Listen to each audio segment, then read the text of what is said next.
Bom, gente, então queria cumprimentar as nossas ouvintes, os nossos ouvintes aqui que entraram para esse painel que a gente intitulou Políticas de Drogas, as experiências internacionais ajudam a pensar o Brasil, com esse questionamento, né? O mestrado profissional da PUC São Paulo em Governança Global e Formulação de Políticas Internacionais fez a proposta desse painel, acho que a partir de uma experiência muito bacana que o Paulo teve também, oferecendo uma optativa, né, dentro do programa. Então, a gente conta com a presença do Paulo Pereira, que é professor, né, da nossa área de RI, professor do programa, professor também do programa Santiago Dantas, coordena o Núcleo de Estudos Transnacionais da Segurança, chamado NETS. E a gente também conta com dois convidados, né, que o Paulo intermediou esse convite, e muito nos alegra aí ter essas duas presenças, né, do Gabriel Sampaio, que é advogado, coordena o programa de enfrentamento à violência institucional e de litígio estratégico da Conectas, Direitos Humanos, é mestre em Direito das Relações Sociais pela PUC, membro do Centro Brasileiro de Estudos Constitucionais, leciona na pós-graduação do UniCeub, também foi secretário de Assuntos Legislativos do Ministério da Justiça, ministro de Justiça interino, conselheiro do Conselho Nacional de Política Criminal e Penitenciária, entre 2016 e 2017, conselheiro do Conselho Nacional de Direitos Humanos, diretor nacional do projeto Pensando o Direito, e também foi assessor jurídico no Senado Federal entre 2016 e 2019, a gente fica muito feliz aqui, é uma parceria importante essa aqui, esse diálogo que a gente tem com a Conectas, e agradece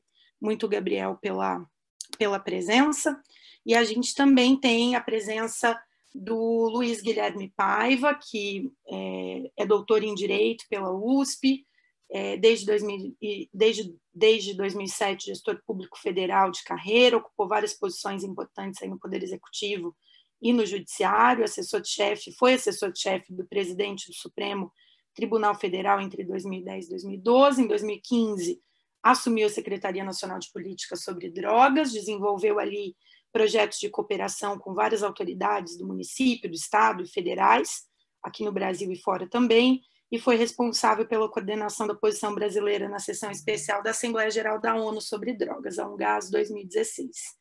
Foi assessor do presidente do Supremo Tribunal Federal e participou de várias comissões no Congresso Nacional e em reuniões internacionais. Falando aqui com o Paulo, ele vai dar início às falas, acho que é isso, né, Paulo? Na sequência, a gente passa para o Guilherme e para o Gabriel. Cada um de vocês tem aí, em média, 15 minutos, e depois a gente abre para as nossas convidadas e para os convidados aí fazerem perguntas. Se já quiserem lançando algumas perguntas aqui no chat, eu vou fazer esse papel de compilar, coletar e tentar distribuir para os nossos expositores, tá bom? Paulo, quer então abrir? Ótimo, Cláudia. Obrigado pela apresentação e principalmente por estruturar essa atividade pelo nosso mestrado profissional. Bom, é um prazer muito grande estar aqui e poder dividir algumas coisas que eu tenho pensado a respeito da temática da regulação de drogas e particularmente com o Gabriel e o Guilherme, porque a gente está começando a desenvolver uma proposta de pesquisa que está relacionada exatamente a essa temática que a gente vai apresentar aqui. Então, é um esforço coletivo que vem começando a ser desenvolvido, né? Ele ainda tem uma trajetória, mas no final das contas, eu posso dizer que a resposta à pergunta do painel, ela é muito certeira, né? A gente tem muito a aprender e refletir a respeito do Brasil a partir das experiências internacionais, né? Então, eu começaria, na verdade, pontuando exatamente esse aspecto, né? Quando a gente fala sobre regulação das drogas, eu acho que a gente está primeiramente falando sobre uma dimensão que ela é estruturalmente internacional, né? Ela tem dimensões locais fundamentais e ela tem dimensões internacionais fundamentais. E a dimensão internacional fundamental, ela está tanto no nosso contemporâneo, enfim, os processos que estão acontecendo hoje, quanto, na verdade, numa história que se desenvolveu para nós, especificamente, de maneira mais pontual, ao longo do século XX, né? E tem um impacto direto essa evolução e os processos sociais, econômicos que se desenvolveram ao longo desse período para o que hoje nós estamos vivendo. Então, olhar para o internacional é uma maneira da gente conseguir olhar para o local e conseguir pensar o local de uma forma qualificada, crítica e propositiva. Essa é a afirmação geral. E aí eu quero dividir, na verdade, com vocês aqui uma breve apresentação que eu fiz, mas que eu acho que dá um pouco o tom do que eu estou querendo compartilhar e refletir a respeito, né? Então, o meu foco principal aqui nessa apresentação vai ser, quer dizer, a gente podia discutir esse tema da regulação das drogas e a dimensão internacional a partir de diferentes drogas, obviamente, né? O que eu gostaria de trazer aqui é uma reflexão pontual sobre o tema da cannabis, né? Que, no final das contas, ele acaba sendo um tema muito relevante atualmente, porque a gente tem um processo de transformação, né, em relação à forma como a gente tem lidado com essa droga específica. E isso tem uma relação direta com o capitalismo, né? E, por conseguinte, um impacto, obviamente, no nosso cotidiano, na forma pela qual a gente vai se relacionar com essa droga daqui para frente, né? Então, eu imagino que, enfim, tenho essa percepção de que a gente vai ter transformações importantes em curso na forma pela qual a gente se relaciona com essa droga nos próximos anos. Então, enfim, a gente, não sei se todo mundo sabe, mas imagino que sim, quer dizer, a maconha, ela é a droga considerada ilícita mais consumida no mundo, né?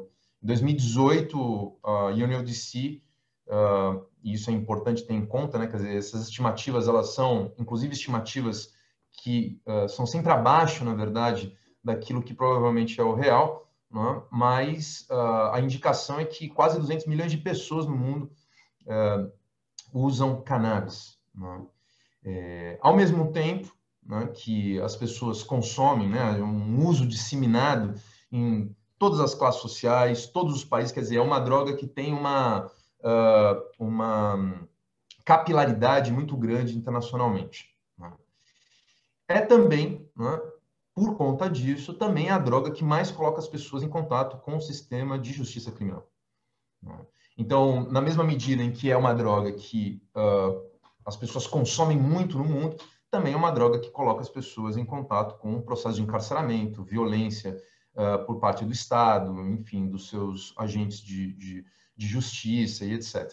Obviamente, as pessoas que são colocadas em contato com o sistema de justiça, elas estão numa teia do sistema de justiça criminal, não são todas, né, mas há particularidade de grupos, né, particularmente pessoas negras, enfim, minorias étnicas dentro dos países e assim por diante, né? Ou seja, pessoas que estão em situações, normalmente situações vulneráveis.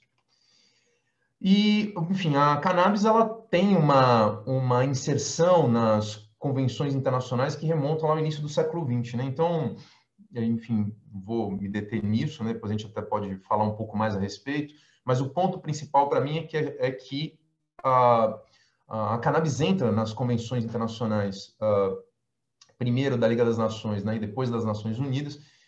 Primeiro na Liga das Nações em 1925, né, na Convenção de Genebra sobre ópio e outras drogas. A ideia dessa convenção era criar uma estrutura de controle e monitoramento de como é que essas drogas iam circular no mundo, né, como é que elas iam ser comercializadas, etc. E a demanda foi desses países aqui, né, Egito, Turquia, África do Sul, apoiada muito pelos Estados Unidos, que já estava, enfim, num afã, né, num processo de proibição de diferentes drogas dentro do seu país, e a cannabis era uma delas, né? Então, se insere a cannabis nessa lista de narcóticos.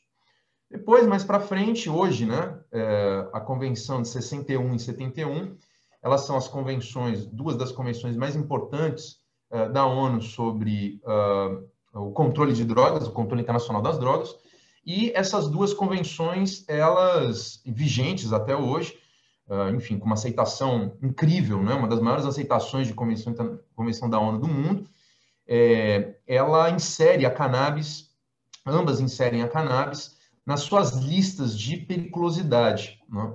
Então, diferentes tipos de designações, né? Enfim, sejam os extratos, tinturas de cannabis, a cannabis e a resina de cannabis, ou a substância específica, né? Psicoativa, o THC, né?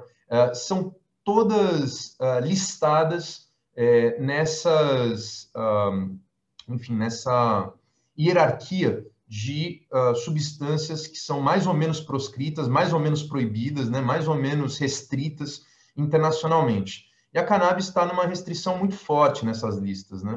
A lista 1 da Convenção de 61 é uma lista que indica uma periculosidade enorme, junto com a lista 4, como vocês podem ver aí, cannabis e resina de cannabis está na lista 1 e na lista 4, que indica que é uma substância muito perigosa para a saúde pública e que precisa ser muito restrito o seu uso e a sua circulação.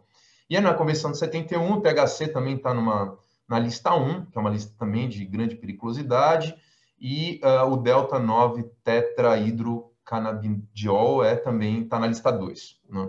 Então, a gente tem essa situação que historicamente foi construída de uma restrição enorme à cannabis, enfim, em todas as suas, todos os seus possíveis usos, né? Ainda que o uso industrial e medicinal seja permitido, né, pelas convenções, com uma série de restrições dentro dessas listas de periculosidade. E, obviamente, o uso adulto ou recreativo é impensável a partir das convenções. Mas a gente vê uma revolução acontecendo atualmente no mundo, né? Vocês podem ver nesse mapa que em vermelho estão o uso restrito médico da cannabis, né? Em amarelo os propósitos médicos, vamos dizer, mais flexíveis, e todos os propósitos tá em verde, né? Então, não só o medicinal, o industrial, mas também o chamado recreativo ou o uso adulto. Então, como a gente pode ver, você tem, principalmente nas Américas, em parte da Europa, em algum lugar da Oceania, mais restrito na África e na Ásia, mas a gente percebe uma transformação disso que era, vamos dizer, pautado basicamente pela proibição e pelas restrições. Hoje em dia você tem, vamos dizer, uma flexibilidade cada vez maior dos usos de cannabis no mundo, né? E a OMS, seguindo essa tendência, fez uma proposta para a Comissão de Drogas Narcóticas da ONU, que define, vamos dizer, aonde que cada substância deve estar, falando que a cannabis ela precisa mudar, na verdade, o seu status nas convenções. Ou seja, a proposta da OMS, basicamente, flexibilizar o uso de cannabis, retirando a cannabis das listas, vamos dizer, mais problemáticas das convenções, né? E, nesse sentido, abrindo espaço para o uso industrial de cannabis, um processo muito mais flexível, mas mais importante, bom, retirando, né, a cannabis e resina de cannabis das listas mais problemáticas, o que permitiria, por exemplo, muito mais a pesquisa, por exemplo, para identificação de possibilidades de uso medicinal da cannabis e tudo mais. E, vamos dizer, talvez a grande alteração seja em relação ao canabidiol, que é o CBD, que é um segundo canabinoide importante da cannabis, junto com o THC, e que tem sido identificado para diferentes usos medicinais, né? E a ideia é, basicamente, fazer uma flexibilização muito grande, né, do CBD, dizendo que qualquer produto de CBD que tenha menos do que 0,2 de THC, eles não deveriam ser parte do controle internacional. Isso abriria, obviamente, uma janela enorme de possibilidades para produção de medicamentos de CBD a serem utilizados fora do escopo do controle internacional. E, obviamente, isso geraria um aumento daquilo que a gente já tem identificado, a gente pode chamar de capitalismo canábico, o que a literatura tem designado como Green Rush, né? Enfim, corrida como a corrida do ouro, agora é a corrida pela maconha, né? E, basicamente, muitas corporações foram criadas ao longo desses últimos anos. Algumas se tornaram gigantes, na verdade, do setor de comércio canábico. E, nesse sentido, a gente consegue perceber um desenvolvimento econômico enorme, né, comercial, e que tem, vamos dizer, derivações financeiras, inclusive, desse setor, que é um setor em expansão, né? As projeções todas têm mostrado um aumento cada vez mais acentuado para os próximos anos desse comércio canábico, né? Então, corporações que lidam com cannabis diretamente e aquelas que não lidam com cannabis diretamente, mas querem se envolver, como é o caso das chamadas clássicas, aí, as corporações clássicas de drogas, álcool e tabaco, né? Então, de fato, essa comunidade aí de negócios, incluindo farmacêuticas, etc., inclusive, enfim, bancos de investimento e tudo mais, tem se envolvido cada vez mais com esse mercado do capitalismo canábico. E uma série de oportunidades acabam surgindo, principalmente nisso que se chama do sul global, né? Que uma parte deles são produtores tradicionais de cannabis, né? E aí, se a gente for pensar, existe uma combinação aí, enfim, importante que leva esse norte global, como eu vou mostrar para vocês, onde estão alocados basicamente todas as grandes corporações de cannabis do mundo, a fazerem investimentos por uma combinação de baixos custos de produção, né? Uma variedade de plantas de cannabis, já, enfim, já se evoluiu nisso, né? A possibilidade de construir um mercado de exportação de cannabis medicinal, e também de ser um espaço de um novo mercado, um mercado consumidor enorme para produtos de cannabis, tanto médico, né, tanto medicinal, quanto recreativo. Então, nesse sentido, muito tem sido discutido, muito tem sido produzido e também muitos investimentos têm sido feitos, né? Basicamente, o que a gente percebe é, de um lado, uma expansão enorme, né, uma diversificação das corporações, dos produtos que oferecem, etc., enfim, dessas corporações que estão no norte global, ao mesmo tempo em que a gente também percebe um investimento dessas corporações no sul global, e aí de diferentes tipos, né? Primeiro, enfim, buscando oportunidades em lugares que estão fazendo uma flexibilização da regulação.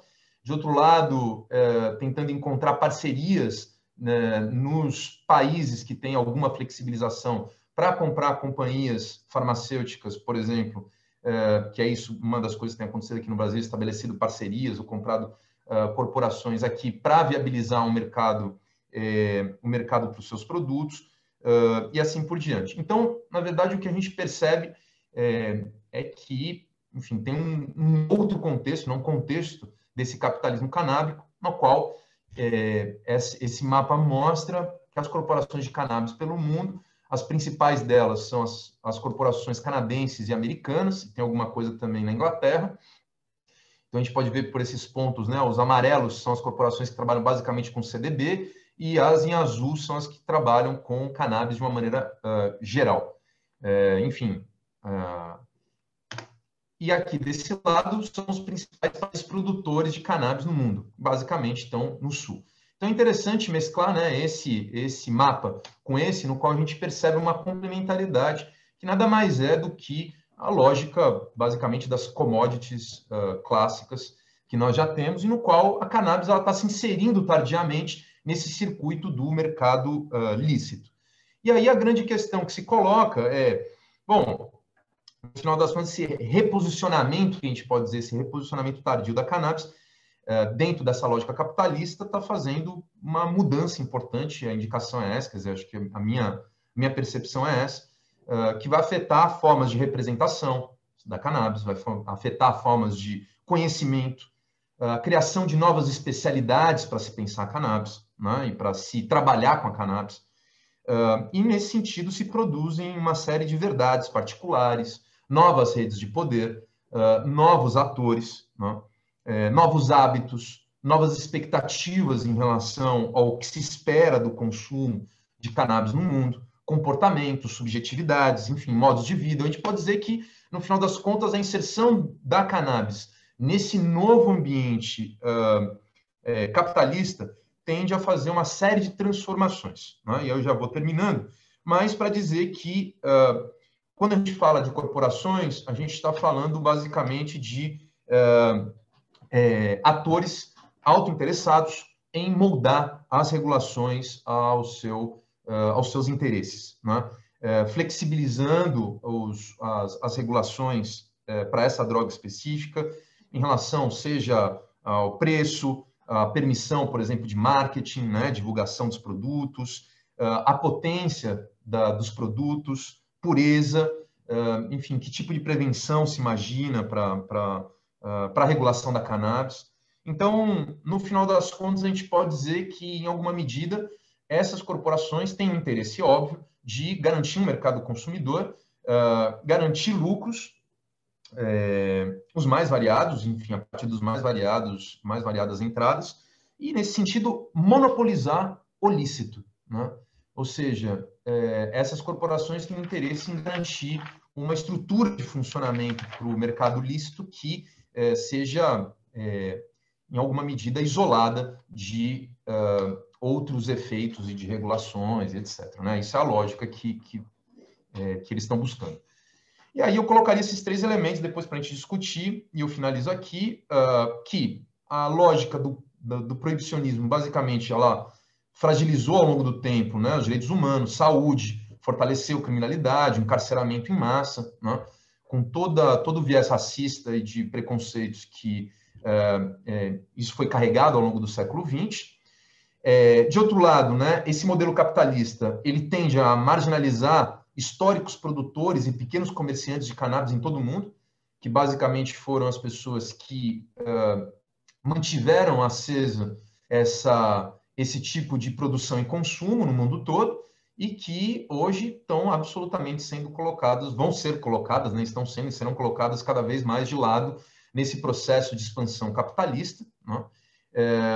Mantendo-se reservado a elas ainda se permanecerem no circuito ilícito toda a violência do Estado, né, que hoje já é direcionada a elas. E, no final das contas, a pergunta é se a regulação, né, da cannabis ela pode destruir o que a proibição não conseguiu, ou seja, o que a proibição não conseguiu destruir, que foi toda a capilaridade dessa estrutura de produção e comercialização de cannabis no mundo inteiro, que faz com que hoje a gente tenha quase 200 milhões de pessoas usuárias de cannabis, né? Se a regulação ela vai monopolizar isso na mão das corporações e, nesse sentido, colocar de lado toda essa lógica outra e todo um conjunto de subjetividades e mercado e economia que circula no ambiente, naquilo que a gente chama, né, naquilo que a gente considera ilícito, mas que, no final das contas, tem um papel fundamental na manutenção e reprodução de um conjunto de pessoas, né, comunidades, etc., no mundo todo. Então, a questão é para onde vai essa pergunta, né? Para onde vai essas transformações que a gente está identificando? É isso, Cláudia. Obrigado. Perfeito, Paulo. Obrigada a você, obrigada aí por ter aberto o nosso painel. De imediato eu vou reconhecer então a palavra para o Luiz Guilherme Paiva, do Centro de Análise da Liberdade e do Autoritarismo, para também a sua fala aí por cerca de 15 minutos, mas sempre com tolerância aqui, se vocês precisarem de um pouquinho mais para fecharem algum raciocínio, e estimulando as presentes e os presentes a deixarem as suas questões nesse meio tempo das falas, tá bom?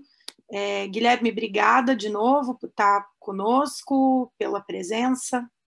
Fique à vontade. Obrigado, Cláudia. Obrigado a todas e todos. Paulo, Gabriel, sempre um prazer estar com vocês. Eu tentei aqui, eu fiquei com inveja da apresentação do Paulo, eu fiz um slide só a ordem dos tópicos que eu vou falar, vou tentar compartilhar. Vamos ver se eu consigo. Se não der certo, tudo bem também. Vamos ver. Ixi, vou ter que... Não vai dar certo, vou ter que fazer coisas que não estou preparado para fazer nesse momento. Tipo, alterar a minha configuração. Vai assim mesmo. Bom, eu vou começar falando rapidamente os tópicos sobre os quais eu vou tratar, bem conectado com o final da apresentação do Paulo. Eu vou falar um pouco agora sobre os mercados de drogas e violência, essa associação, que vai ser relevante para o desenvolvimento da nossa discussão aqui. Falar um pouco sobre o cenário institucional atual relacionado a isso. Falar um pouco sobre como o Sistema Internacional de Controle de Drogas apresenta uma alternativa dentro dela mesma, alternativa à punição e à repressão, no caso dos produtores de drogas vegetais, principalmente. Depois eu vou apresentar como esse conceito pode se aproximar do varejo de drogas urbano, que é onde isso toca principalmente com as cidades brasileiras. E, finalmente, quais são os desafios para a implementação de políticas de desenvolvimento alternativo nos meios urbanos. Então, é isso que eu ia apresentar para vocês, não consegui, então vamos lá. A primeira observação que eu queria fazer é que os mercados de drogas não são inerentemente violentos. E aí eu estou falando sobre violência porque nós estamos num país em que a violência é endêmica e que a questão de o que gera essa violência é disputada, é um discurso disputado, e muitas vezes é atribuído à droga, né? Ao mercado de drogas. Claro, eu não estou nem falando dessa atribuição vulgar do político que vai falar do cara que está usando droga, não é disso que se trata, mas existe uma discussão mais séria e mais fundamentada de que a violência associada ao mercado ilícito de drogas está, de alguma forma, relacionada com a maior parte dos homicídios e das mortes violentas no Brasil. Agora, embora seja muito difícil identificar essas causas, ainda que se tome como verdade, é importante notar que os mercados de drogas no mundo não são inerentemente violentos. A violência deriva da dinâmica dos mercados ilícitos, e essa dinâmica ela dialoga ou ela é moldada também pelas dinâmicas da repressão. Por exemplo, no Brasil, o varejo de droga, o varejo nacional, é muito mais violento do que o atacado, do que o comércio de droga, do que o trânsito da droga pelo território brasileiro para exportação. Então, essa dinâmica ela é muito diferente do que acontece, por exemplo, no México ou no próprio Estados Unidos, em que é justamente esse trânsito da droga no atacado que gera aquela violência que a gente reconhece nos mercados ilícitos dessa região. Isso sem falar na Europa, que é um grande destino da droga no atacado e depois da distribuição no varejo, e que esse comércio não está associado a altos índices de violência, muito pelo contrário. Europa Ocidental, né? Estou falando. Então, a gente precisa entender um pouco melhor como o cenário institucional no Brasil dialoga com essa realidade violenta. Então, fica fácil perceber que o cenário institucional brasileiro, e aí, por cenário institucional, estou falando do sistema de justiça, das polícias e da priorização política desse tema, ele ignora as dinâmicas do mercado ilícito. Então, a maneira pela qual o mercado funciona não informa a reação estatal ou a formulação das políticas públicas. A política pública ela é moldada e formulada a partir de outros critérios, de presunções ou de criações discursivas que tem muito pouco a ver com o que acontece na prática. Um exercício interessante para quem achar esse ponto relevante é olhar sentenças de condenação por tráfico de drogas. Vocês vão ver que aquilo que está sendo descrito pelo juiz, que é a autoridade investida da aplicação do monopólio da violência naquele momento, destinada a isolar e a ressocializar aquelas pessoas envolvidas, em geral, numa transação na ponta do tráfico, quando muito, é completamente alheia e ignora aspectos básicos do funcionamento desse mercado. De qualquer forma, essa tomada pelo seu conjunto, a reação institucional do Estado brasileiro ao mercado ilícito de drogas, ela é voltada para a incapacitação da ponta do varejo de drogas, que é o ponto mais frágil dessa cadeia de um mercado ilícito. Esse foco ele não é apenas inútil, o Paulo já falou aí das consequências desse tipo de priorização. Ela não é apenas inútil, dado o grande exército de reserva que essa atividade tem à sua disposição. Ela é contraproducente porque ela organiza, na verdade, o crime a partir da experiência da repressão do sistema de justiça.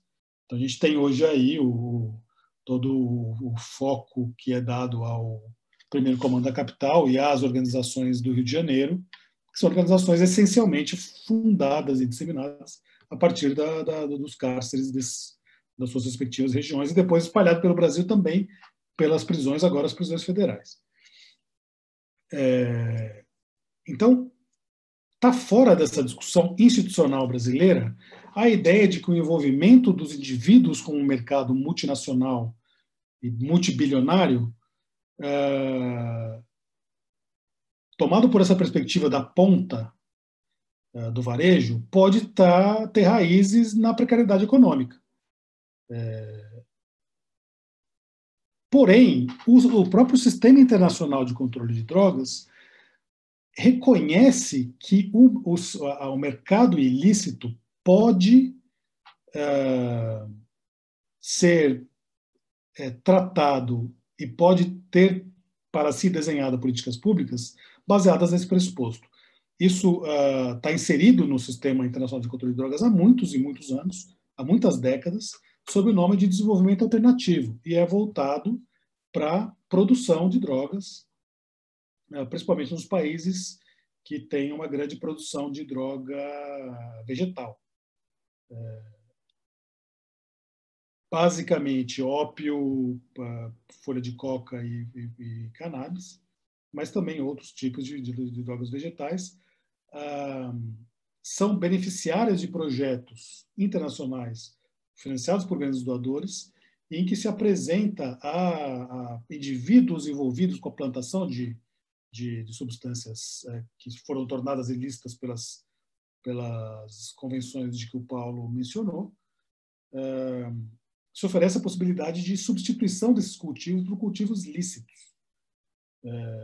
Isso está dentro do sistema normativo internacional do controle de drogas. E isso é importante por quê? Porque ele torna evidente que não existe a saída repressiva não é a única possível. Não é a única saída que o sistema internacional permite. Então, nessas experiências de desenvolvimento alternativo, oferece-se a possibilidade de substituição de um cultivo ilícito por um cultivo lícito. Aqui na Colômbia, no Paraguai, na Bolívia, no Peru, existem vários projetos. Em geral, a substância para a qual se pretende substituição depende muito do lugar. Então, lugares mais altos tenta plantar café, cacau e por aí vai. Isso parte do reconhecimento de que na ponta dessa cadeia de valor, essas pessoas não estão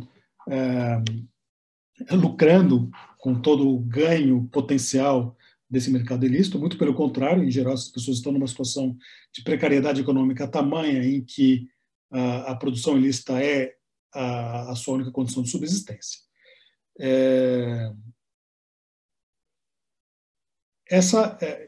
eu estou falando disso porque esse é um dado do sistema internacional atual. A gente tem esses programas reconhecidos pelas convenções, reconhecidos pelos órgãos e organismos internacionais, por países doadores e com projetos em implementação. O camponês que planta coca no Peru, se ele estiver num lugar onde existe um projeto de desenvolvimento alternativo, a ele não resta apenas a prisão e a erradicação do seu cultivo. O Estado peruano pode oferecer para ele uma alternativa à repressão jurídica. É claro que a prática desses projetos no mundo, ela é bem menos eficiente do que o discurso. A gente tem inúmeros problemas e não cabe a gente não tem tempo agora de discutir isso mais a fundo, mas tem vários problemas, a começar pelo fato de que onde se planta, em geral, onde se planta essas substâncias consideradas ilícitas, é porque esse cultivo é endógeno, inativo, e então em geral você diminui a eficiência quando você substitui por outra plantação. Tem dificuldades de acesso ao mercado, enfim, existe toda uma dificuldade envolvida aí na prática. Mas o que me importa aqui, para conectar com a nossa discussão, é que existe essa possibilidade jurídica internacional. E a filosofia por trás dessa proposta poderia também ser aplicada para meios urbanos. As convenções podem ser interpretadas de maneira a permitir que o tratamento do varejo da droga, ou seja, do comércio, principalmente quando a gente fala da ponta, pode ser objeto de um programa como esse.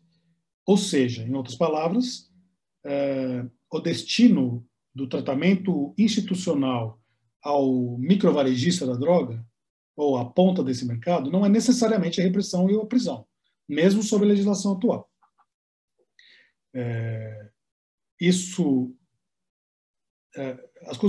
As convenções já podiam ser interpretadas assim, e isso ficou ainda mais evidente depois de 2016, quando o texto final da sessão especial da Assembleia Geral da ONU sobre drogas colocou um capítulo específico sobre desenvolvimento alternativo e nele ressalvou expressamente a possibilidade de que se desenvolvam projetos em meios urbanos. A partir daí, uma série de estudos começaram a ser feitos, todos eles ainda muito incipientes e iniciais, sobre como desenvolver projetos assim em meios urbanos. E aí já chego no último ponto da minha apresentação. Quer dizer, então, que a gente pode desenvolver políticas de engajamento lícito e a inclusão de grupos que são hoje envolvidos no mercado ilícito de drogas no Brasil? Na prática, o que significaria isso? Na minha visão, nós temos dois problemas, e ao qual eu já acrescento desde logo o terceiro, que foi o que o Paulo ressaltou no final da apresentação dele. Invertendo a ordem aqui, porque para conectar com a fala dele, o primeiro é o seguinte: se nós estamos pensando na regulação de substâncias hoje ilícitas, deixar esse movimento seguir o seu curso natural no capitalismo canábico significa que a população hoje envolvida com esse mercado ilícito vai estar excluída do mercado tornado lícito. Salvo uma intervenção deliberada dos órgãos reguladores, as pessoas hoje envolvidas no mercado de cannabis ilícito não farão parte do mercado lícito. Provavelmente nem na ponta do comércio, nem na ponta do consumo. O que, por sua vez, geraria um mercado ilícito paralelo que permaneceria, como o Paulo ressaltou, com as mesmas características de hoje. Mas vamos supor que a gente ainda não esteja falando de um capitalismo canábico nessa estrutura. Para que a gente pudesse desenvolver políticas de engajamento da população hoje envolvida no mercado ilícito, principalmente na ponta, a gente precisa de dois caminhos muito complicados. O menos complicado é uma reforma institucional, uma reforma da resposta institucional, que eu penso, assim, de maneira muito preliminar, e eu jogo aqui para discussão, em algo como uma verdadeira justiça de transição. Como é que a gente faz hoje para incorporar juridicamente o status, vamos dizer, um status legal para uma pessoa, um indivíduo hoje envolvido numa organização armada de comércio de uma substância proscrita. Nós não temos hoje esse caminho, embora eu entendo que as convenções possam ser lidas dessa maneira, do ponto de vista da legislação brasileira, nós não temos esse caminho. É importante fazer uma ressalva que, pela legislação brasileira, a acusação judicial, o Ministério Público, não tem não tem a competência, não tem a possibilidade de escolher quem ele vai denunciar ou não, embora isso aconteça na prática. Portanto, seria preciso criar uma estrutura jurídica que permita que determinados indivíduos, ou mesmo determinados grupos, sejam desmobilizados e, portanto, a eles seja conferido um status civil e criminal que permita que eles se engajem numa atividade ilícita sem que eles sejam processados criminalmente lá na frente por atos passados. Então, esse primeiro aspecto seria já muito, muito complicado, mas seria mais simples do que o segundo, que é efetivamente criar condições econômicas para que as pessoas que estão hoje excluídas de qualquer mercado ilícito passem a ter uma ocupação lícita. Da mesma forma que não é fácil fazer com que a pessoa que planta, pessoas que plantam folha de coca há gerações e milênios passem subitamente a ganhar subsistência plantando café ou cacau, existe um ambiente econômico que propicia, de exclusão econômica, que propicia ou que favorece que organizações de mercados ilícitos vicejem em determinados ambientes urbanos. Não é por acaso que a gente tem a economia da droga como uma alternativa econômica viável para pessoas que moram em ambientes muito contidos do ponto de vista geográfico nos grandes centros urbanos brasileiros. Como é que a gente vai criar? Não adianta a gente criar uma saída legal para que essas pessoas possam se engajar em atividades lícitas, sendo que, na verdade, as condições econômicas que permitiram aquela disseminação continuam presentes. Existem dificuldades estruturais óbvias para isso. Uma saída possível, e aí conectando com o que o Paulo disse, seria efetivamente criar um mercado, aí sim, um novo mercado, que hoje não existe, um mercado que passaria a se relacionar com uma mercadoria que hoje é ilícita, mas que de certa forma não, que diretamente, ou que deliberadamente, incluísse as pessoas hoje envolvidas no mercado ilícito, que passaria a ser regulado. Isso passa muito longe da ideia de um capitalismo canábico desregulado do ponto de vista da competição econômica, né?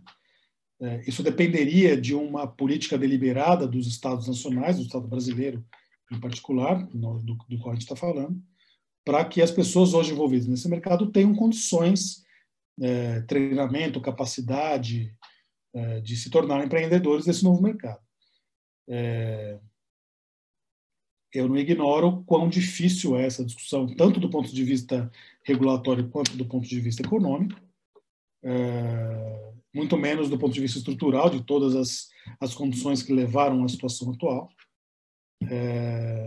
Mas essa é uma discussão que nos aproxima o Brasil dessa discussão internacional a respeito do desenvolvimento alternativo urbano, e que é um campo de pesquisa absolutamente a ser desbravado, multidisciplinar. A gente tem questões regulatórias jurídicas, questões regulatórias de políticas públicas, questões internacionais, questões econômicas, todas elas envolvidas numa questão que talvez possa como jogar uma luz num aspecto bastante intratável da sociedade brasileira atual, que é a violência urbana e todo o mal que a reação institucional acrescenta ao problema inicial. Então era isso, eu quero deixar aqui os meus contatos, eu vou ter que sair daqui a pouco, então talvez eu perca a discussão, já peço desculpas antecipadamente por isso, mas eu quero deixar meu contato, eu vou deixar no bate-papo aqui o meu e-mail, para quem quiser seguir essa discussão e, se for possível, a gente continuar esse debate em outros ambientes e aprofundá-los, eu vou ficar muito feliz. Obrigado de novo pelo convite. Obrigada. E boa noite para todo mundo. Obrigada, Guilherme, pela sua fala, e acho que por levar adiante algumas das reflexões que o Paulo aí já tinha iniciado. Sem mais delongas, eu vou passar a palavra ao Gabriel Sampaio. A gente aqui muito ansiosos, estamos muito ansiosos pela sua fala. E o Gabriel, que vem vinculado a Conectas Direitos Humanos, também entre 15 e 20 minutos aí para a sua comunicação. Gabriel, te agradecendo muito pelo tempo, pela presença aqui com a gente. Muito boa noite a todas e a todos. Quero agradecer, Cláudia, pela apresentação, pela acolhida neste evento, agradecer o Paulo e o Luiz pela profícua discussão que nós estamos fazendo neste momento, pelas falas brilhantes que já fizeram, o que, de um lado, aumenta a responsabilidade, mas, de outro, dá uma tranquilidade que os elementos suficientes para que este debate prossiga já foram trazidos, Eu acho que é muito importante empreender essa discussão à luz da estrutura racista da nossa sociedade, como a necropolítica funciona para manter o atual estado de coisas e muitas vezes bloquear o debate necessário sobre essa matéria, O Achille Mbembe, como vocês bem conhecem, ele retoma um pouquinho de como atua o biopoder e o racismo em relação ao debate que nós vamos fazer aqui, Eu vou tomar a liberdade de citá-lo, ipsis literis, aqui para vocês. Racismo é, acima de tudo, uma tecnologia destinada a permitir o exercício do biopoder, este velho direito soberano de matar. Na economia do biopoder, a função do racismo é regular a distribuição da morte e tornar possíveis as funções assassinas do Estado. Antes de tudo, o que nós estamos falando, ao tratar da forma como é feita a criminalização das drogas no Brasil, do comércio de drogas, nós estamos falando do exercício puro desse biopoder racista no nosso país. Um país que passou por mais de 3 séculos de escravidão, que se tornou independente sem romper com o modelo escravocrata, o império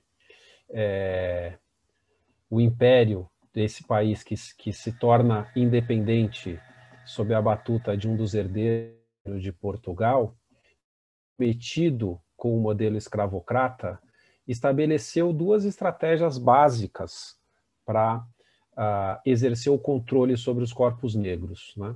A primeira, na criminalização, legislação, inclusive, que além de dar bases para o modelo escravocrata, a legislação penal que continha todo tipo de resistência, e, de outro lado, a lei de terras, que bloqueou, para um modelo inexorável de transição para o trabalho livre, bloqueou o acesso da população negra às terras. Formamos uma história constitucional que nunca enfrentou o problema do modelo escravocrata, nunca enfrentou a transição para um modelo de democracia, nenhum, à exceção da Constituição de 1988, e o modelo penal cumprindo essa função de controle dos corpos, essa função de estabelecer esse projeto de biopoder, como bem citado aqui nessa obra clássica da necropolítica. E aí é aí que se insere, né, passado então esse período mais denso de comprometimento, ora pós-independência do Império com o modelo escravocrata, depois o país se formando enquanto república, mantendo esse projeto de controle dos corpos e de manutenção de um modelo racista, a estratégia de repressão associada a todo um contexto internacional de criminalização de drogas ilícitas passa a ser, então, uma estratégia, dentro desse projeto, uma estratégia bem-sucedida, que traz resultados que são contraditórios à própria retórica que se constrói em torno dessa criminalização, né? Para quem estuda, para os estudantes de direito que se iniciam na legislação penal especial, tem que ler, na maioria das obras jurídicas, algo que é contraditório com os próprios fatos, né? Se diz nas aulas de direito penal que a legislação visa tutelar a saúde pública. Eu fico imaginando, já imaginava isso como estudante, se bem que quando nós estamos na graduação, o esforço de repetição, de decorar os conceitos, né, de passar na prova da OAB, os que querem passar em concurso, de passar em concurso, acabam repetindo esses conceitos, talvez como forma de se convencer que o modelo de criminalização das drogas tutela a saúde pública. E assim, qualquer visita às notícias, né? As notícias das fontes oficiais, sem fake news ou coisa do gênero, até mesmo as pesquisas e aquilo que é revelado pelas próprias autoridades públicas, nos dão a dimensão que isso é uma falácia. Isso só serve a um projeto já descrito aqui no começo da minha exposição. O próprio Ministério da Saúde do Brasil já chegou a identificar o alcoolismo como o maior problema de saúde pública advindo do consumo. Estou aqui só tentando, não estou defendendo aqui que a criminalização se volte para outros fatores, mas só estou querendo demonstrar que há uma contradição inerente ao discurso. Essa contradição ela só é resolvida quando nós desvendamos que esse discurso serve a um projeto de necropolítica. Então, no campo de saúde pública, nós sabemos, isso já é admitido por autoridades públicas, que não advém de drogas como a cannabis o maior risco à saúde pública, ou o maior risco não, a maior afetação à saúde pública, né? Nós sabemos que nós estamos longe disso. E nós sustentamos, portanto, um modelo de criminalização, um modelo de repressão que deixa um rastro de genocídio no nosso país. Um rastro de genocídio. Vamos usar os termos adequados a uma realidade que aponta 75%. No modelo de sociedade que nós vivemos hoje, né? Os homicídios no Brasil são 75% contra pessoas negras. As mortes por intervenções policiais chegam a 80% contra pessoas negras. O grande vetor de justificação dessas mortes, essas praticadas pelo Estado, a violência institucional em essência, um dos grandes vetores, das grandes justificativas que fundamentam esse tipo de intervenção violenta do Estado é o suposto combate às drogas, o suposto combate ao tráfico ilícito e às organizações criminosas. Deixa um rastro de mortes violentas praticadas pelo Estado, voltado em 80% contra pessoas negras. E o Paulo chegou a citar um pouco desses dados, e o fato é que, do ponto de vista dessa eficácia, da suposta eficácia dessa política de repressão, ela não passa em nenhuma prova básica de teste de eficiência, porque o consumo só aumenta, e usando uma lei básica da física, talvez, né? Uma lei muito básica: se há consumo, vai haver comércio. E aí ou a sociedade assume a discussão da forma como ela tem que ser feita, ela assume as verdades dessa discussão, ou nós vamos continuar alimentando essa máquina de moer gente preta, né? Não é moer qualquer pessoa, é uma máquina de moer determinados corpos, né? Uma máquina de exterminar determinados corpos.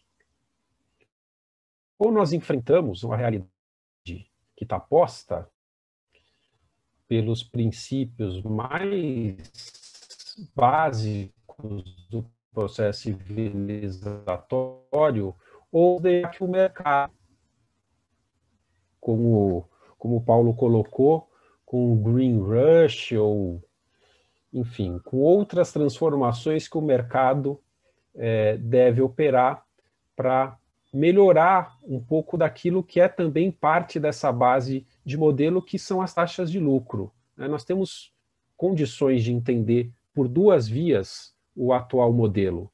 Uma via é a via do racismo estrutural, portanto, não duas vias, né? Então vamos corrigir. A via do racismo estrutural, ela é a síntese da explicação da questão com um prisma importante que ajuda a sustentar esse modelo, que é a sua engenhosidade econômica. Do ponto de vista do mercado, ela tem um papel, a criminalização exerce um papel importante na determinação das taxas de lucro. Só que o mercado, e aí, enfim, os economistas podem falar muito melhor do que um simples advogado de direitos humanos, o mercado, diante de diversas transformações pelas quais ele pode passar, inclusive essas de redução da taxa de lucros determinadas por crises cíclicas que o capital passa, ele pode passar por um momento em que lhe é mais interessante alterar o modelo de lucratividade do mercado de drogas, e aí possibilitar destensionamentos em relação a determinadas drogas. Da mesma forma que hoje álcool e tabaco, que exercem uma grande pressão de saúde pública, hoje são legais, drogas que exerceriam até muito menor peso do ponto de vista da pressão do gasto público na saúde pública, podem elas sair da ilicitude para a licitude. O exemplo da cannabis é um exemplo que a realidade já tem provado, né? Certamente, do ponto de vista de potencial lesivo e possibilidade de oferecer lucratividade, de oferecer respostas de mercado, torna-se, então, viável para o mercado fazer uma abertura para essa e, de repente, até outras drogas. A grande verdade é que, do ponto de vista de uma análise mais estrutural, quando nós admitimos numa sociedade, ou admitimos os fatores que são próprios da nossa organização social, em que sempre haverá consumo, sempre será discricionária a escolha pela repressão.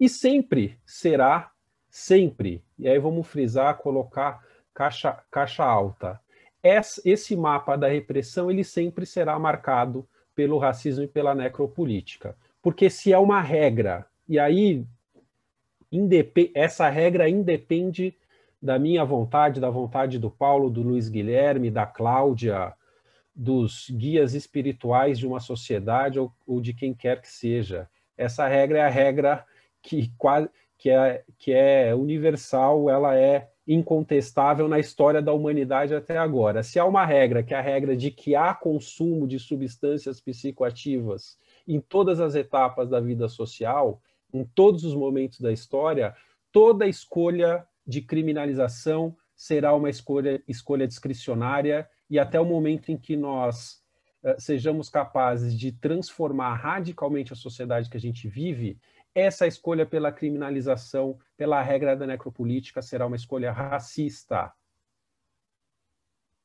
Ela é uma escolha racista.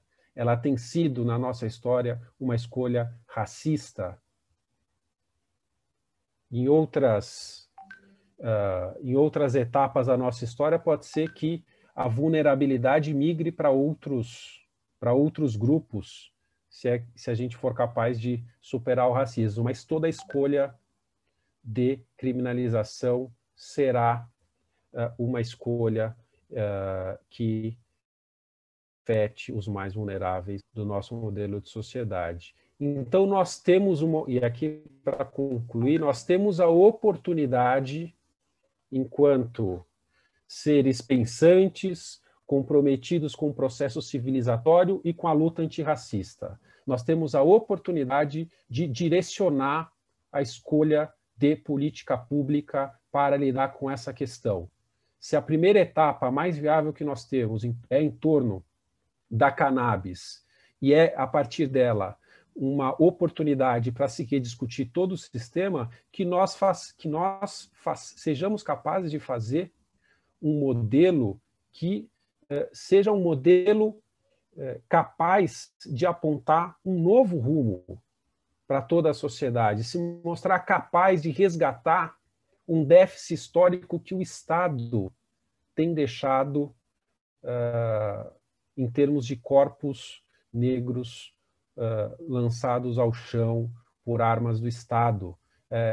O mercado, a forma que ele vai encontrar de regulação, favorecerá os monopólios e os grupos que tradicionalmente já estão mantendo o atual modelo de comércio.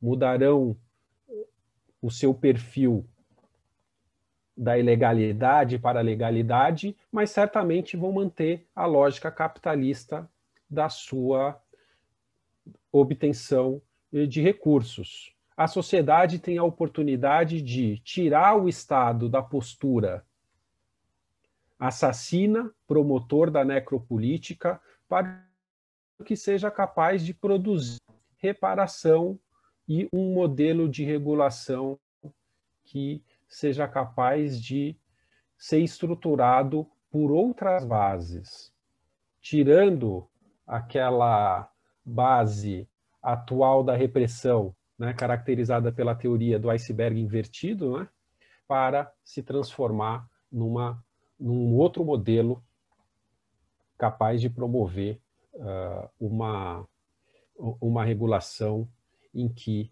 os grupos vulneráveis não sejam, mais uma vez, objeto, seja da superexploração do trabalho, seja da necropolítica nacional. Então, com isso eu espero que nós, por meio dos diversos setores da academia, a academia tem uma importância muito grande nesse debate, né? Esse debate não pode ficar restrito às paixões ou às convicções de outra natureza que as pessoas nutrem ao lidar com essa matéria. Esse é um debate que importa em vidas. É um debate que diz diretamente respeito à forma como racismo e necropolítica se estruturam no Brasil.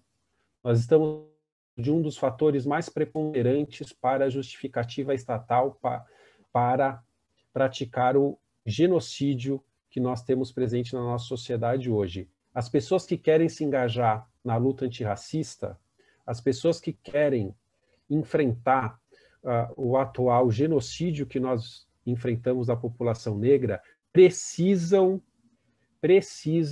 se engajar no debate da repressão e da criminalização das drogas no nosso país, propondo um modelo distinto do atual. Esse modelo, se for conduzido pelo mercado, será importante para que nós sejamos capazes de dar um salto no processo civilizatório, mas, mais uma vez, deixará ainda um rastro de racismo na nossa história. Obrigado, pessoal. Obrigada, muito obrigada, Gabriel, pela tua contribuição. Já chegaram algumas perguntas, é interessante que algumas perguntas vão antecipando questões que depois, né, vocês estruturam aí por meio das falas de vocês. Eu compilei algumas coisas e acho que vale a pena devolver a vocês algumas inquietações, algumas provocações que as falas geraram. Eu acho que no caso do Luiz, né, do Luiz Guilherme, eu posso mandar depois para ele, enfim, a gente faz essa intermediação, o Paulo e eu, então eu vou... Oi. Eu acho que você pode fazer a do Luiz Guilherme, e aí, enfim, ou se o Gabriel, a gente conseguir... Vocês acolhem, perfeito, tá ótimo, tá ótimo. Então eu acho que vou começar...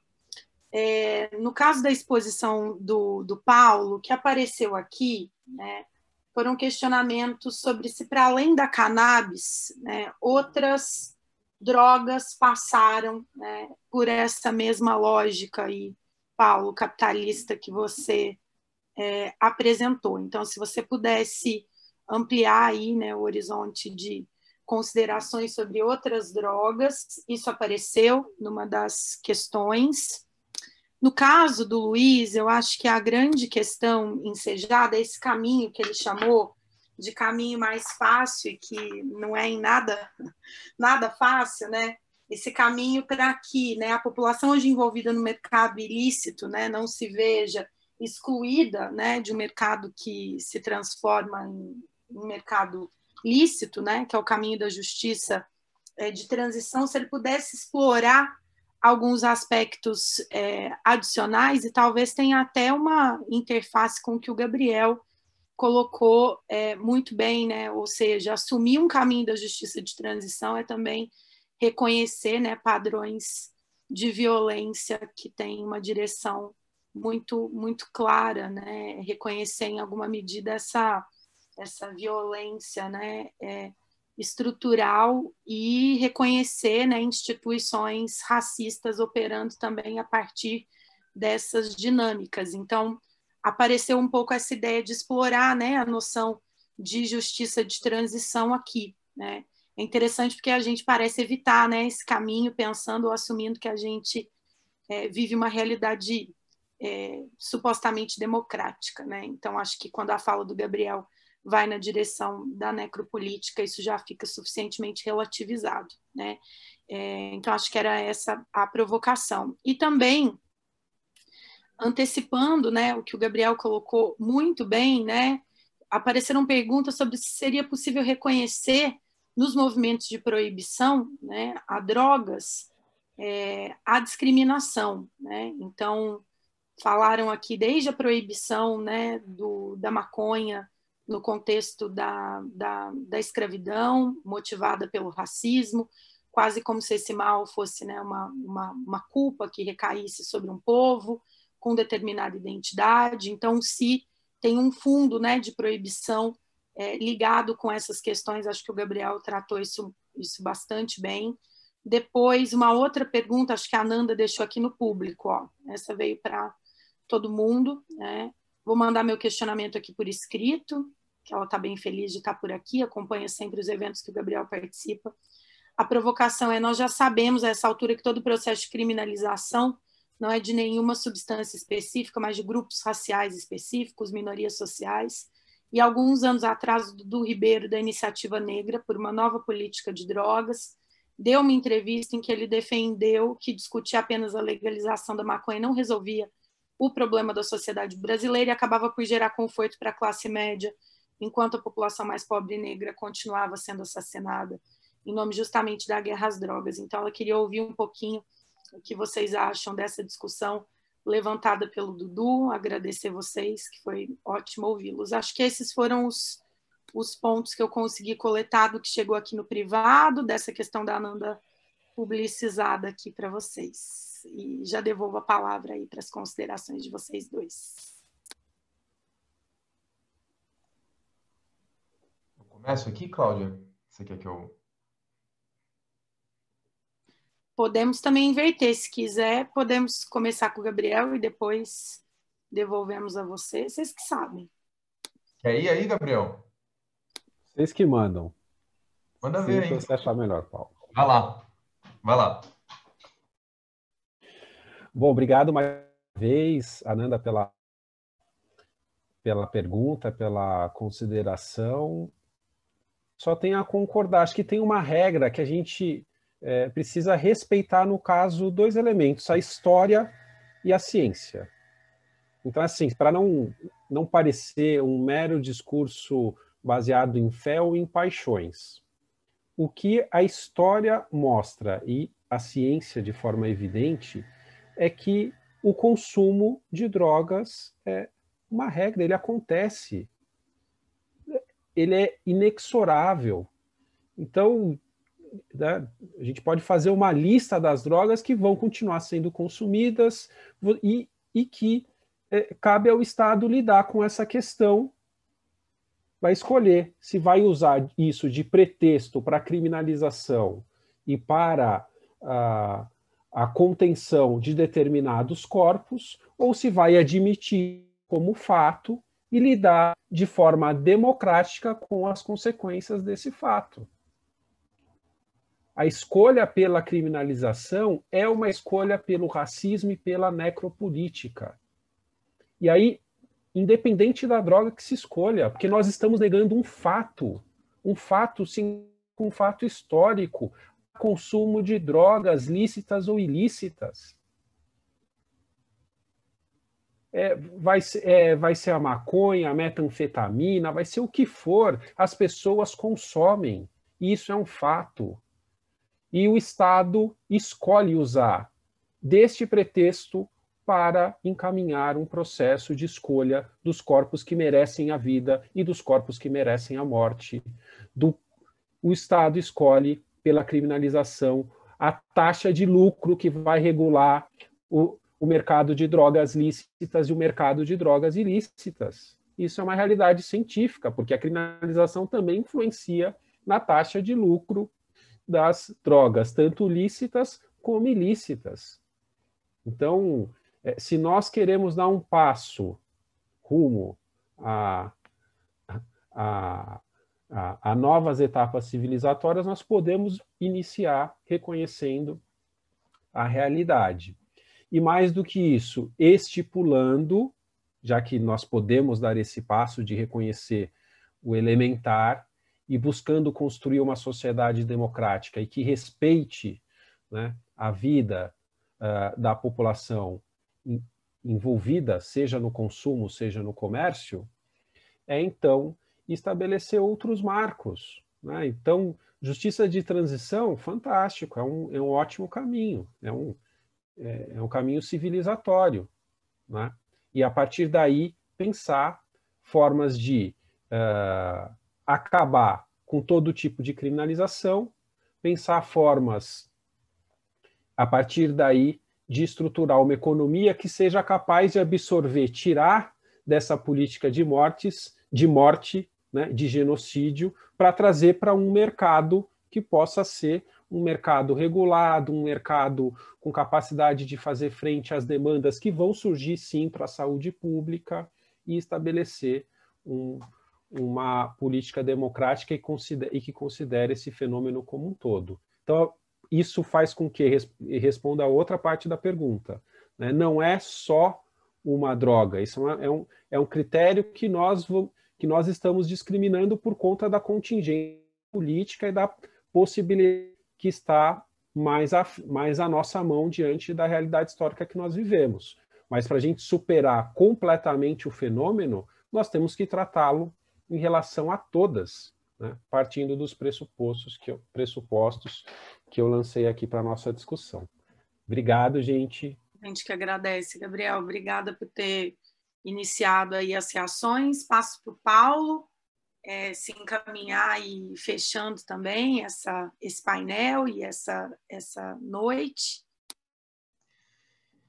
Eu já fico com vontade de continuar, né? Eu fico com um gostinho de quero mais, que eu acho que esse debate é um debate muito, enfim, com muitas frentes, né, importantes de discussão, reflexão, etc. Gostei muito de ouvir o Gabriel a respeito desses pontos todos que ele trouxe, porque eu acho que traz uma dimensão que, por vezes, enfim, ela não fica tão explícita no debate sobre regulação das drogas, né? No qual, por vezes, a gente fica num registro muito de uma certa praticidade, vamos dizer, de como se a descriminalização ela fosse, por si só, a regulação ela fosse por si só, a descriminalização ela fosse por si só um elemento que talvez equacionasse problemas de fundo, né? De violência, etc., como é a questão do racismo. E, na verdade, essas coisas não estão conectadas. Elas podem ser conectadas. Eu acho que esse que é o ponto interessante que o Gabriel acabou a fala dele colocando, né? Então, eu acho que elas podem ser conectadas e disso depende uma dimensão política do debate. Acho que tem um ponto importante, pego um pouco a fala da Ananda para isso, que é quando a gente fala de política de drogas, né, acho que a gente tem que, quando a gente fala de regulação das drogas, a gente tem que falar da política da regulação das drogas, né? Quer dizer, a regulação das drogas não é uma questão técnica, né? Ela não é assim, nós fizemos errado, regulamos de maneira equivocada e agora a gente está tendo clareza que a cannabis ela pode ser regulada de uma outra forma, ela não causa tantos danos, então, em função disso, a gente precisa criar a melhor maneira de fazer esse processo, né? E garantir que ela saia, vamos dizer, desse limbo, né? Que ela permaneceu mais. Quer dizer, isso é uma falácia. Isso esconde, na verdade, processos sociais muito mais profundos que, no final das contas, dizem respeito a posturas éticas, né? Dizem respeito a escolhas políticas, né? E que, no final das contas, é isso que pauta a regulação das drogas, né? Seja para o processo de regulação, seja para o processo de criminalização. Foi assim ao longo da história. Quer dizer, é a mesma coisa, se a gente for pensar por que determinadas drogas foram criminalizadas e outras não, etc. Quer dizer, se você fica num registro que é uma questão, por exemplo, né, como o Gabriel começou a falar dele, uma questão de saúde pública, né? Mentira. Não, mentira. Não, é uma questão econômica. Não, mentira. Quer dizer, na verdade, esses elementos, eles estão presentes, eles não estão ausentes, obviamente, eles fazem parte desse conjunto de aspectos, mas existem pontos fundamentais de conexão entre aquilo que se decidiu proibir, como se decidiu proibir, aquilo que se decidiu permitir, como se decidiu permitir, e que, no final das contas, os grupos mais vulneráveis nas sociedades em que as drogas passaram por processo de regulação, sempre eles foram os mais afetados, os mais violentados, etc. Né? Quer dizer, no final das contas, as drogas, elas são... Né, a regulação das drogas, seja mais restrita ou seja mais flexível, elas sempre foram o bode expiatório para problemas de fundos sociais, né, que dizem respeito aos mais variados tipos de desigualdade e violência, no caso do nosso país, no caso dos Estados Unidos também, né, com o corte da escravidão marcando todo esse processo, e que, no final das contas, qualquer discussão a respeito de regulação, eu entendo que tem que passar por essa... tem como base esse debate. Agora, é isso, quer dizer, pode passar sem incorporar a discussão do racismo. Essa é a grande questão, né? Quer dizer, você pode ter uma regulação aqui no Brasil, como você teve no caso do Uruguai, né, no qual a discussão racial ela passou longe de um debate mais estruturado. Vários estados americanos não discutem políticas de reparação, muito menos a dimensão racial da questão. E aqui no Brasil você também pode tranquilamente assumir um processo de regulação da cannabis sem passar pelo debate de racismo. Quer dizer, pode acontecer isso. E esse eu acho que esse é o grande problema, né? Eu acho que é contra isso que eu acho que a gente tem que brigar, porque, no final das contas, é verdade que a regulação da cannabis por si só, né, ela é uma regulação voltada para os interesses de mercado e para, enfim, um apaziguamento, uma facilitação, vamos dizer, do comércio ilícito pela classe média, classe alta. O que o Dudu Ribeiro falou, eu concordo plenamente. No entanto, eu acho que também é possível, né, se inserir no debate sobre regulação da cannabis a dimensão racial, a discussão sobre racismo, as possibilidades de se pensar políticas de reparação consistentes. Eu não tenho ideia de se a gente vai conseguir fazer qualquer coisa próxima a algo adequado nesse sentido. Mas eu acho que essa é a briga hoje. Quer dizer, a gente tem um processo de regulação da cannabis em andamento no Brasil. Existe um processo de regulação da cannabis em andamento, né? Da cannabis medicinal, particularmente, da cannabis industrial, né? Então, assim, o que a gente vai fazer com isso? Eu acho que vale a pena nós olharmos para as experiências internacionais do que está sendo feito. Por exemplo, é muito interessante ver, por exemplo, algumas experiências, principalmente em cidades, né? Municipalidades que têm proposto políticas de reparação que podem ser inovações para serem trazidas para cá, pensadas aqui no Brasil. Um dos casos que eu acho que é um caso interessante é o caso lá em Illinois, né? Evanston, que é uma cidade pequena do lado de Chicago, no qual uma vereadora chamada Robin Sue Simmons, uma vereadora que tem proposto políticas de reparação direcionadas à criação de um fundo, no qual uma parte do dinheiro arrecadado com os impostos da cannabis deveriam ser direcionados à comunidade negra da cidade, né? Pessoas que passam por N problemas relacionados principalmente à moradia, à sua manutenção no centro da cidade de Evanston, que com os passados últimos anos tem sido excluído para cada vez mais distante, e com isso toda a precarização que isso gera, tanto em termos de acesso aos aparelhos públicos, né? Mas também, enfim, tanto na parte de saúde, educação e tudo mais, distância do trabalho, etc. A quebra, a fragilização dos laços comunitários e tudo mais. Então, ela, por exemplo, é a favor do direcionamento desses recursos para as comunidades poderem se manter no centro da cidade, que no final das contas é se manter no centro da discussão política, né? No final das contas é se manter como possíveis articuladores de um debate consistente sobre a regulação das drogas e outros temas, no qual a discussão sobre o racismo deve vigorar. Então, eu acho que esse parece ser um debate interessante que está conectado também com a pergunta para o próprio Guilherme, né? Que é quais são as alternativas em termos de justiça de transição e tudo mais. Quer dizer, eu acho que a gente ainda não sabe muito bem os termos, né? A gente ainda não tem muita clareza daquilo que a gente está utilizando, mas a gente está utilizando em função do quê? Como a gente disse, né, no início da apresentação, das experiências históricas. Os termos são esses. Eu não sei o quanto se adequa, o quanto não, quanto a experiência, por exemplo, de Evanston, lá em Illinois, pode ajudar a gente a pensar o Brasil, eu não tenho ideia. Mas o que a gente vive como processo social, né, eu acho que são as experiências sociais, algumas que deram mais certo, outras que deram errado, algumas que dão ideias para a gente pensar as nossas realidades brasileiras nas municipalidades, né, e aí tentar entender o que a gente pode pegar dali, né? Então, eu iria um pouco por aí. E, por fim, que é a primeira pergunta, que foi um pouco essa relação entre... Quer dizer, você tem outras discussões, né, sobre capitalismo e drogas e tudo mais, essa parte de regulação. Quer dizer, no final das contas, se a gente for pensar, gente, a regulação das drogas, ela foi uma regulação com uma orientação econômica, né, no princípio do século XX. Quando foi inserido lá em 1925 as drogas que deveriam ser permitidas, né, elas tinham um viés claramente de interesses econômicos. As corporações, à época, na indústria farmacêutica nascente, que tinha interesse na circulação de determinadas drogas e não em outras, né?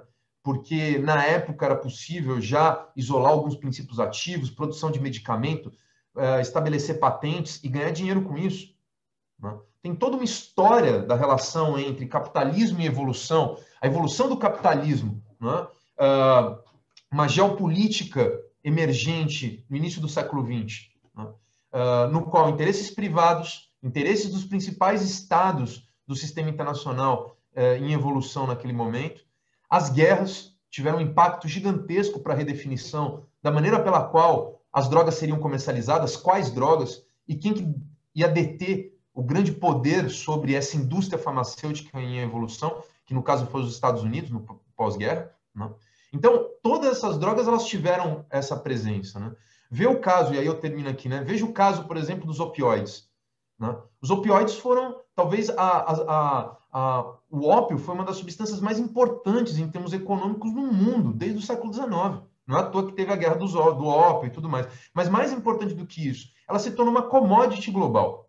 E hoje, os problemas que a gente tem de desigualdade em relação ao consumo de ópio são impressionantes. Quer dizer, ópio é uma mercadoria fundamental para a medicina. O problema é que você tem uma distribuição muito desigual do acesso a esse medicamento, que é um medicamento decisivo para aliviadores, etc. e tudo mais. Enquanto, por exemplo, países como a Bolívia têm um acesso a, sei lá, 4, 5% do que seria o previsto do seu consumo de ópio, né? Estados Unidos e Canadá têm centenas por cento a mais daquilo que seria necessário para o consumo da sua população, né, em média. Isso fez com que a gente veja o desastre que está acontecendo nos Estados Unidos, no Canadá, quantidade de gente morta por consumo de opioides lícitos, comercializado pela indústria farmacêutica. Então, é esse que eu acho que é um debate, e aí eu termino, no qual a temática do capitalismo, ela está cada vez mais presente na discussão sobre regulação das drogas. Agora, recentemente, o Transform Drugs, que é uma ONG inglesa, fez um relatório fazendo uma proposta de regulação dos estimulantes, cocaína, metanfetamina, etc. Então, assim, a gente tem que bolar uma forma de vender isso, por exemplo, em farmácia. Por quê? Porque com isso você vai redefinir a lógica da ilicitude, etc. Bom, então, a gente tem um debate em evolução sobre essa dimensão do capitalismo, um monte de ator ganhando dinheiro com isso, né? E eu acho que a grande questão é como nós vamos propor uma regulação que inclua a dimensão social da questão do racismo, das desigualdades raciais, das desigualdades econômicas, na pauta desses processos de regulação. Se a gente conseguir fazer isso, eu acho que a gente vai, minimamente, a gente vai conseguir produzir uma regulação mais justa, né? E eu acho que o grande problema desse processo todo é que esse não é o foco, né? Então, a gente tem que colocar isso em foco. E colocar isso em foco é um debate político, é um conflito político, né? Então, eu acho que esse é o nosso principal desafio e, enfim, não acho que a gente vai conseguir fazer isso sem reunir as pessoas e os grupos que estão brigando por isso há muito e muito tempo, né? E a gente tem que, enfim, acho que o Gabriel falou da importância da academia. Eu acho que a universidade tem que fazer parte desse processo, tem que buscar se inserir de alguma forma, estabelecer diálogos e fazer algum tipo de contribuição para esse debate. Enfim, é isso, Cláudia. Obrigada, Paulo. Obrigada. Acho que para o nosso programa foi um debate super interessante, né? A gente que pensa muito essa dimensão da governança global a partir das experiências e das práticas. Eu acho que vocês trouxeram inúmeras, enfim, contribuições. Então, foi um prazer muito grande receber você, Gabriel, receber o Luiz, que não pôde ficar conosco, já tinha nos avisado, né? E o Paulo, que idealizou essa atividade pelo programa. Eu acho que os alunos, tanto os alunos que nós já temos, né, vinculados ao programa, quanto os futuros próximos alunos, né? A gente está com a seleção aí para 2021 primeiro semestre de 2021 aberta, né? Eu acho que essa é uma temática que, pelas 3 linhas de pesquisa do programa, tem condições de ser, né, Paulo, abordada, acessada. Você destacou muito bem essa questão das cidades, dos municípios, né? Penso também na linha de sociedade civil, cooperação para o desenvolvimento. Então, acho que, quem sabe, a gente não está aí plantando uma agenda de pesquisa pelo mestrado profissional para os próximos, né, para os próximos anos. Então, reitero os meus agradecimentos também aos presentes. Já vi que os presentes assinaram a lista. Obrigada por acompanharem esse debate, que também foi promovido pelo NETS, né, que é o Núcleo de Estudos Transnacionais da Segurança, que o Paulo coordena, juntamente com o Tomás. Obrigada aos outros professores da área que puderam estar com a gente, a Priscila, a Mariana, o Tomás, foi ótimo, os nossos alunos também. E até um próximo painel que a gente consiga aí organizar, espero que só ano que vem, para a gente poder descansar um pouquinho. Acho que é merecido, depois de tanta vida remota e virtual, que a gente consiga uma trégua, né, desses instrumentos aqui que vêm sendo os possíveis, tá? Um super abraço, gente, obrigada demais, tá? Fiquem bem. A gente que agradece, gente. Obrigada por ter vocês aqui. Boa noite.